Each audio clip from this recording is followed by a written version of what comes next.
이사야 24장에서 27장까지를 이사야의 소묵시록이다, 그렇게 말씀을 드렸습니다. 묵시록이 뭐냐 하면 계시록 혹은 예언서인데 특별히 종말 현상을 다루고 있는 것을 묵시록이다 라고 말합니다. 그래서 묵시록 하면 세상 종말이 떠오르게 되고 인류 역사가 언제 끝날지 모르는 그런 두려움을 갖게 되는 것이 사실입니다.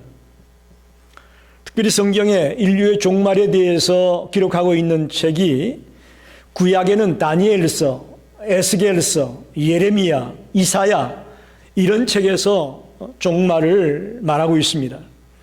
신약에는 요한계시록에서 종말을 말하고 있습니다. 이 모든 성경에서 다루고 있는 종말 내용의 핵심을 보게 되면 이런 겁니다. 예수님께서 믿는 자들을 위해서 당신의 피를 흘리심으로 그들을 죄와 사망에서 건져내시고 이제 마지막 때가 되면 새 하늘과 새 땅에, 새 예루살렘에, 하나님이 계시는 그 하나님의 나라에 데리고 들어갈 것이다 라는 이야기입니다. 이미 여러분이 너무나도 기가 따갑게 들었던 얘기예요. 그것이 다니엘서, 에스겔, 예레미야, 이사야, 요한계시록 등에서 계속해서 얘기하는 내용입니다. 그런데 중요한 것은 그 전에 반드시 심판이 있다는 것입니다. 악인에게는 멸망이고 저주입니다. 그러나 하나님의 백성들에게는 그것이 회복이고 구원이고 영광이라고 말하고 있습니다. 즉 심판의 양면성, 계속 말씀하지 않았습니까? 심판이 똑같지 아니하고 악인에게는 저주와 멸망이지만 하나님의 백성들에게는 그 심판이 회복이고 구원이고 영광이고 축복이라는 것을 말하고 있다는 것이죠. 오늘 본문에도 하나님의 대적들은 멸망하기까지 치시지만 하나님의 자녀들은 잠깐 고통을 당하게 되지만 다시금 회복될 것이다, 다시금 돌아오게 될 것이다, 그것을 분명하게 우리에게 말하고 있습니다. 먼저 대적을 처단하시는 여호와를 우리에게 보여주고 있습니다. 1절을 보십시오. 그날에 여호와께서 그의 견고하고 크고 강한 칼로 날랜 뱀 리어야단, 곧 꼬불꼬불한 뱀 리어야단을 벌하시며 바다에 있는 용을 죽이시리라. 이 앞에 구절이 나올 겁니다. 1절 말씀 굉장히 중요합니다. 여기서 이 리오야단이 뭐냐 하는 거예요. 리오야단, 유명한 구약 주석가인 칼 델리치 주석을 보게 되면 날랜 뱀, 꼬불꼬불한 뱀, 바다의 용을 아수르, 바벨론, 애굽으로 해석을 하고 있습니다. 하나님과 그의 백성을 대적하는 교만한 나라를 지칭해서 리어야단이라고 표현하고 있다라고 봅니다. 롤린슨이라는 학자는 마귀, 짐승, 거짓 선지자 이렇게 해석하고 있습니다. 악한 영적 세력이다. 리어야단이란 악한 영적 세력을 말한다, 그렇게 해석을 합니다. 자, 보세요. 고대 근동의 사람들이 바다에 어떤 괴물이 살고 있다라고 생각을 했습니다. 우리가 가지고 있는 개역개정성경, 간주성경을 보게 되면 리어야단을 악어라고 해석을 해놓은 부분들이 많이 있죠. 바다에 괴물이 살고 있다. 그래서 배가 지나가다가 배가 뒤집어지고 사람이 죽고 하는 일이 벌어진다, 그렇게 생각을 했습니다. 그것은 아마도 당시에 사람들이 토네이도나 용오름이라는 거 아시죠? 바닷물이 하늘로 치솟아가는 그런 기상현상, 용오름 현상이 있습니다. 그런 것들로 인해서 배가 뒤집어지고 사람이 죽기도 하고 그런 일들이 있는데 그런 것들을 생각하지 않았겠나라고 여겨집니다. 즉 리어야단이란 실제 하는 이 땅에 실존하고 있는 바다 괴물, 그것이 리어야단이 아니고 악의 세력을 상징적으로 표현하고 있는 것이 리어야단이다, 이렇게 볼 수가 있습니다. 즉 그들을 하나님이 강한 칼로 치시겠다, 강한 칼로 벌하겠다라고 말씀하죠. 성경이 이 리어야단을 존재를 인정하기 때문에 하나님이 칼로 이 리어야단을 치겠다라고 말하는 게 아니에요. 악한 세력의 상징적인 표현으로 하나님이 그 악의 세력을 멸하고 벌하겠다라고 하는 말씀을 우리에게 주고 있는 겁니다. 시편 74편 14절에도 리어야단이 나오는데 여기서 말하는 리어야단은 애굽을 말하고 있습니다. 욥기 3장 8절에도 리어야단이 나오는데 여기서는 창조 질서를 어지럽히는 괴물을 의미하고 있습니다. 그러면 오늘 이사야 27장 1절에 나오는 리어야단은 뭐냐? 하나님을 대적하는 세력, 대상, 그것들을 리어야단으로 보고 있습니다. 악의 세력의 그 원천이 뭐냐? 그걸 우리 사탄이라고 말하지 않습니까? 사람을 멸망으로 인도하고 성도들을 핍박하고 고통스럽게 하는 그 악의 하신, 그것을 일컬어 리어야단이다 라고 말합니다. 그래서 1절의 결론은 하나님께서 세상의 악을 철저하게 심판하신다, 그런 말입니다. 악을 처단하는 하나님. 할렐루야. 지금은 악이 득세하는 것 같고 악이 이기는 것 같고 악이 승리하는 것처럼 보여질지 모릅니다. 그러나 그날이 되면 하나님은 악을 깨끗하게 멸절시킬 것이라고 말하고 있습니다. 철저하게 심판하실 것이라고 말하시는 것입니다. 두 번째로 2절로 6절을 보게 되면 하나님이 돌보시는 포도원 노래가 나옵니다. 이사야서에 포도원 노래가 두 번 나와 있습니다. 이사야서 5장 1절로 7절에 나오는 포도원 노래가 있고, 오늘 우리가 읽었던 이사야 27장 2절로 6절에 나오는 포도원 노래가 있습니다. 여기서 포도원 지기, 즉 농부는 하나님이고 포도원은 이스라엘 백성들과 또 하나님의 백성들을 의미하고 있습니다.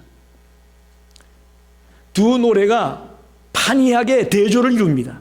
먼저 이사야 5장 1절로 7절의 노래를 보게 되면 2절에 좋은 포도맺기를 말았더니 돌포도를 맺었다. 대적에게 짓밟히게 할 것이다. 또 찔레와 가시가 나게 될 것이다. 비가 내리지 못하게 하겠다. 즉 하나님이, 농부가 포도원을 방치하겠다는 거예요. 엉망진창이 되게 만들겠다는 거예요. 이것은 이사야 선지자 당시에 유다 백성들의 모습을 묘사하는 겁니다. 그들이 우상을 섬기고 하나님의 말씀에 순종하지 아니하고 하나님을 떠나고 있는 그런 모습을 묘사하기 위해서 이사야서 5장에 나오는 포도원의 노래는 하나님이 포도원을 돌보지 않고 내버려 두는 것 같은 그런 내용의 노래를 부르고 있습니다. 그런데 오늘 읽은 이사야 27장 2절로 6절을 보게 되면 180도로 달라진 노래가 나옵니다. 3절에 하나님께서 물을 주신다. 또 대적을 막아주신다. 찔레와 가시가 날 때 하나님이 불살라버리겠다. 그 결실로 지면을 채우겠다. um이 돋고 꽃이 피고 풍성한 결실을 맺게 될 것이다. 5절에서 불렀던 포도원의 노래와 25장에서 불렀던 노래와 27장에서 부르는 포도원의 노래가 완전히 달라진 것을 보게 됩니다. 여기서 27장에서 나오는 포도원은 장차 돌아올 선민들을 묘사하는 것이고 하나님의 백성들의 구원을 묘사하는 포도원의 노래라고 볼 수가 있습니다. 여러분, 신약 시대에 그리스도의 복음 운동으로 말미암아 수많은 백성들이 주님께로 돌아오게 되어졌습니다. 그 중에 하나가 우리입니다. 할렐루야. 그 중에 하나가 우리예요. 그리스도의 복음 운동으로 수많은 자들이 예수를 나의 구주로 영접하고 주님께로 돌아오는 복음 운동이 일어났죠. 그래서 지금 우리는 복된 삶을 살고 있고 은혜로운 삶을 살고 있고 풍성한 삶을 살고 있는 줄 믿습니다. 이사야 27장 2절 6절에 나온 이 포도원의 노래가 바로 우리를 의미하고 있습니다. 우리를 의미하고 있습니다. 하나님이 우리를 돌보시고 있다는 것입니다. 여러분, 한번 묻습니다. 여러분, 이렇게 풍성하고 놀라운 삶을 살고 있는 것이 여러분이 성결하고 깨끗해서 그런가요? 여러분이 정말 주를 위해 충성하고 헌신하고 주의 말씀대로 살려고 애썼기 때문인가요? 한번 대답 좀 해보십시오. 대답은 NO입니다.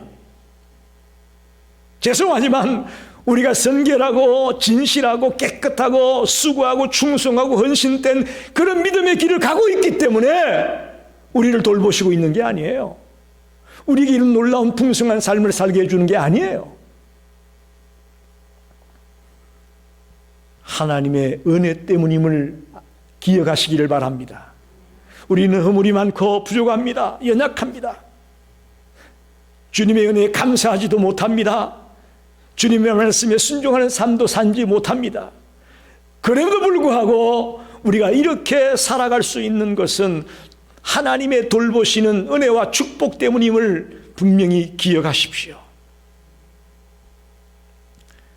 때론 그들도 하나님이 징계하긴 합니다. 즉 이스라엘 백성들을 징계하긴 했죠. 그죠? 북왕국 이스라엘은 아수르에게 망하게 하고 남왕국 유다는 바벨론에게 망하게 하고 징계를 하기는 했습니다마는 그 징계가 완전히 그들을 없애기 위한 징계가 아니었습니다.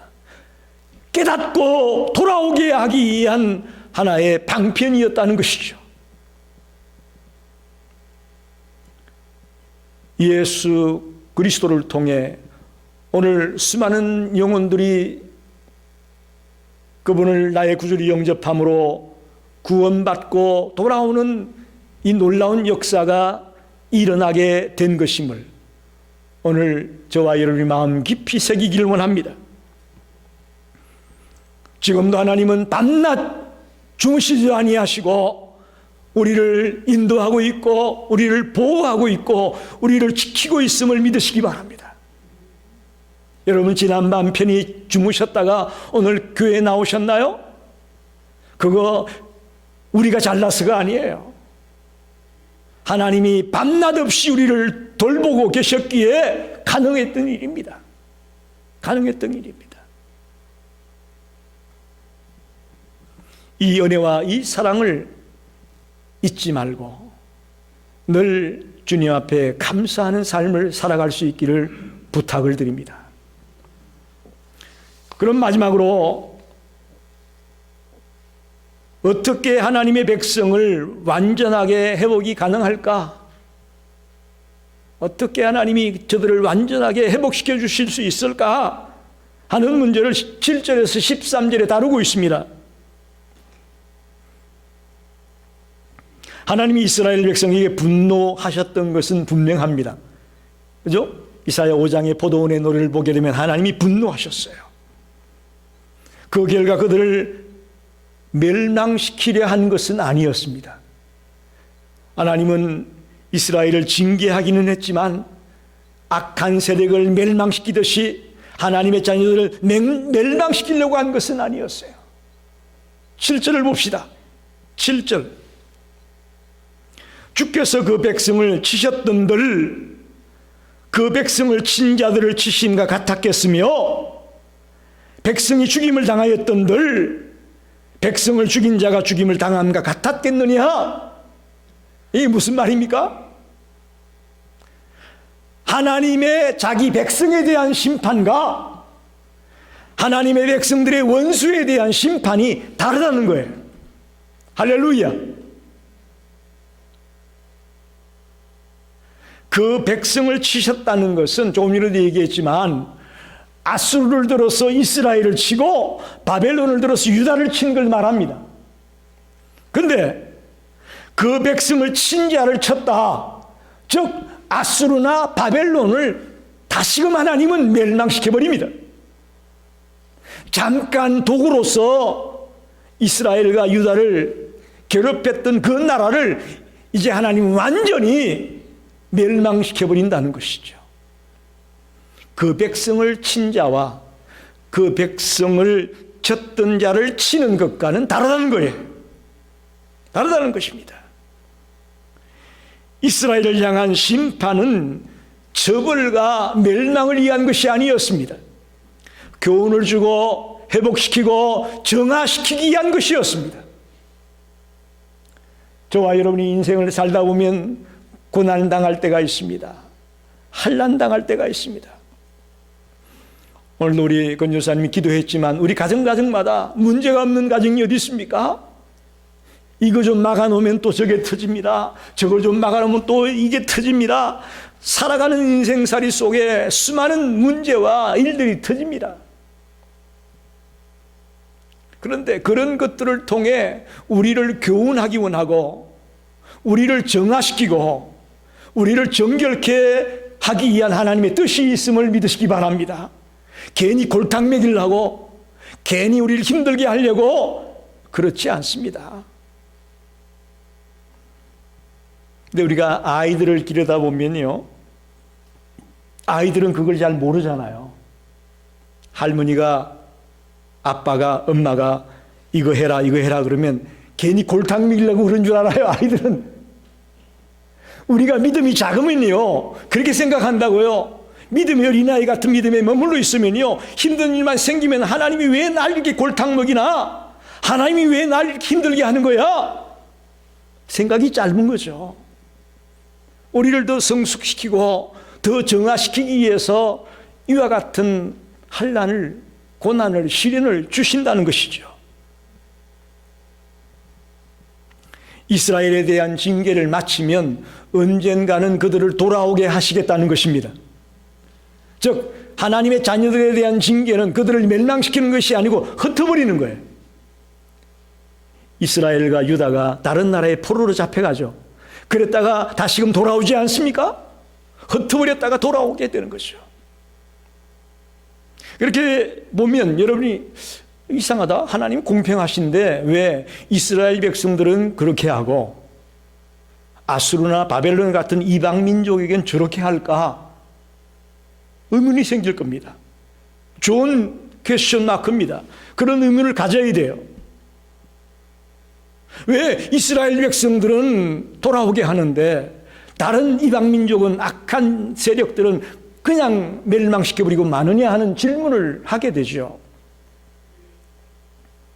그 해답이 오늘 11절에 보니까 중간에 백성이 지각이 없으므로 그들을 지으시니가 불쌍히 여기지 아니하시며 그들을 조성하시니가 은혜를 베풀지 아니하시리라. 무슨 얘기입니까? 그들은 창조주 하나님을 모릅니다.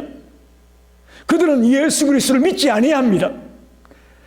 그렇기 때문에 그들은 처단할 수밖에 없다라는 것이죠. 하나님이 불공평하기 때문에 어떤 사람은 구원하고 어떤 사람은 버리는 게 아닙니다. 기회를 다 줬습니다. 지금 지구촌 곳곳마다 선교사님들이 들어가서 복음을 전하고 있습니다. 특히 미국에는 얼마나 교회가 많습니까? 얼마든지 복음을 듣고 주님을 만날 수 있는 기회를 제공하고 있습니다. 그러나 그들은 창조주를 알지 못합니다. 그들은 예수 그리스도를 나의 구주로 영접하지 못하고 있습니다. 그래서 오늘 성경이 말하기를 백성이 지각이 없으므로 창조주가 누군지 알지 못하기 때문에 그들을 처단할 수밖에 없다는 것입니다. 하나님이 불공평하기 때문에 그렇게 하시는 거 아닙니다. 12절을 보십시오. 너희 이스라엘 자손들아, 그날에 여호와께서 창이라는 하수에서부터 애굽 시내까지 가시를 떠는 것 같이 너희를 하나하나 모으시리라. 할렐루야. 여러분, 한 생명이 나보다 귀하다고 말씀하지 않습니까? 하나님은 우리를 하나하나 모으시는 거예요. 할렐루야. 나 같은 거 하나님이 기억이나 하실까? 노! 하나님이 여러분을 분명히 기억하고 있습니다. 이 지구촌에 흩어져 있는 수많은 사람 한 사람을 불러 모으겠다고 말합니다. 때가 되면 흩어진 백성들을 온 열방 가운데서 알곡을 모으듯이 그렇게 우리를 불러 모으시겠다고 말씀하고 있습니다. 마치 죽정이야 알곡을 구분하는 것처럼 마지막 때에 우리 알곡들을 하나하나 귀중히 여기며 불러 모으시겠다는 말씀입니다. 여기서 말하는 가실, 이 알곡은 하나님의 택한 백성들을 의미하는 것입니다. 하나님의 택한 백성 불러 모아서 새 예루살렘으로, 하나님의 나라로, 새 하늘과 새 땅으로 불러드릴 것이라고 약속하고 있습니다.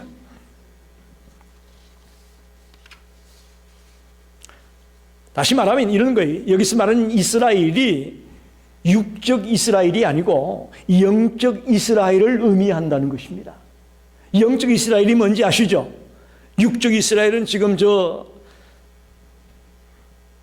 팔레스타인 땅, 그 땅에 있는 그 이스라엘을 육적 이스라엘이라고 본다면, 영적 이스라엘은 예수 그리스도를 믿음으로 하나님의 자녀가 된 모든 크리스찬들을 영적 이스라엘이라고 말할 수 있습니다. 영적 이스라엘이 하나하나 불러 모아짐을 받게 될 것이고, 그래서 영원한 하나님의 나라에 들어갈 것임을 분명하게 설명하고 있습니다. 13절을 보십시오. 그날에 큰 나팔을 불리니 아수르 땅에서 멸망하는 자들과 애굽 땅으로 쫓겨난 자들이 돌아와서 예루살렘 성산에서 여호와께 예배하리라. 할렐루야.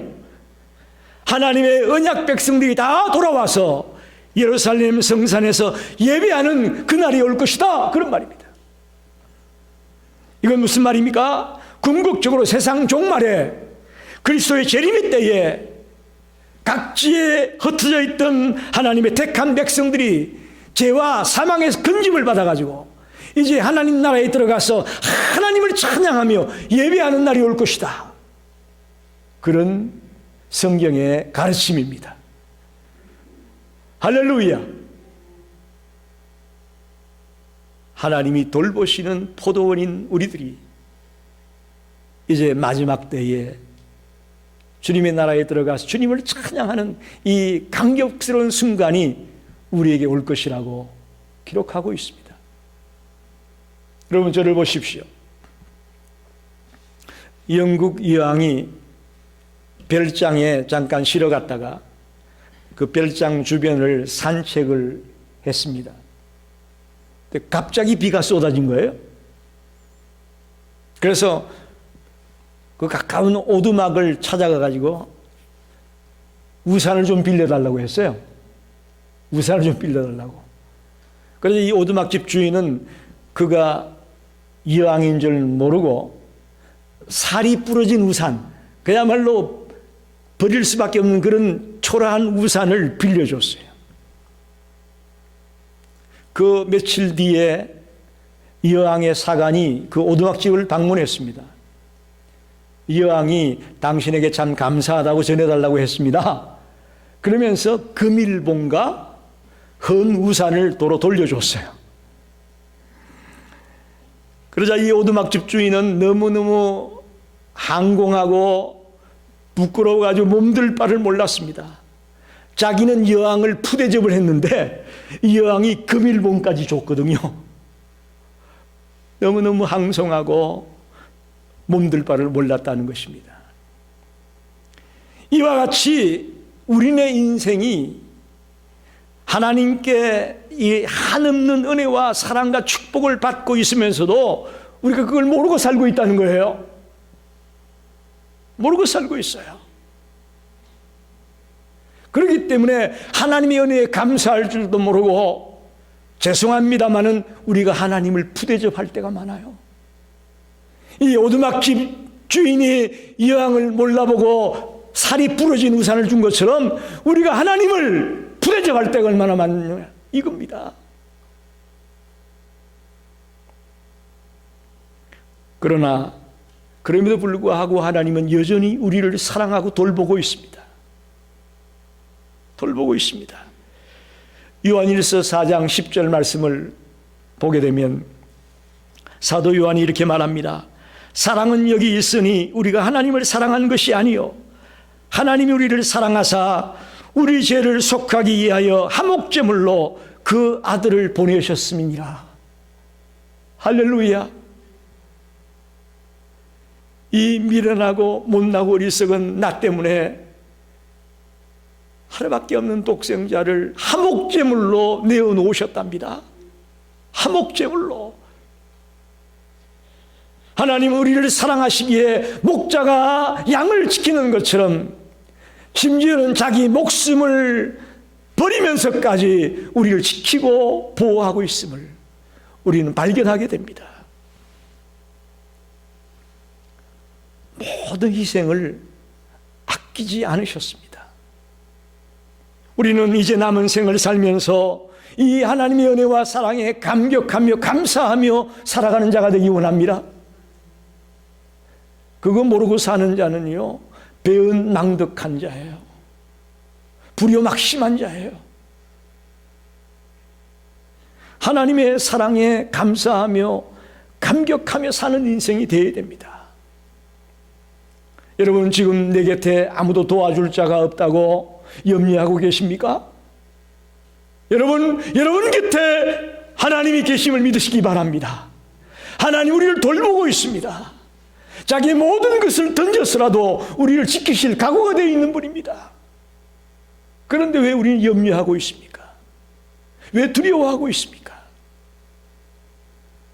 하나님이 밤낮으로 우리를 지키고 돌보고 있다는 이 사실을 깨닫고 그 주님의 은혜에 감사하며 감격하게 살아가는 하나님의 백성들이 되시기를 간절히 축원합니다.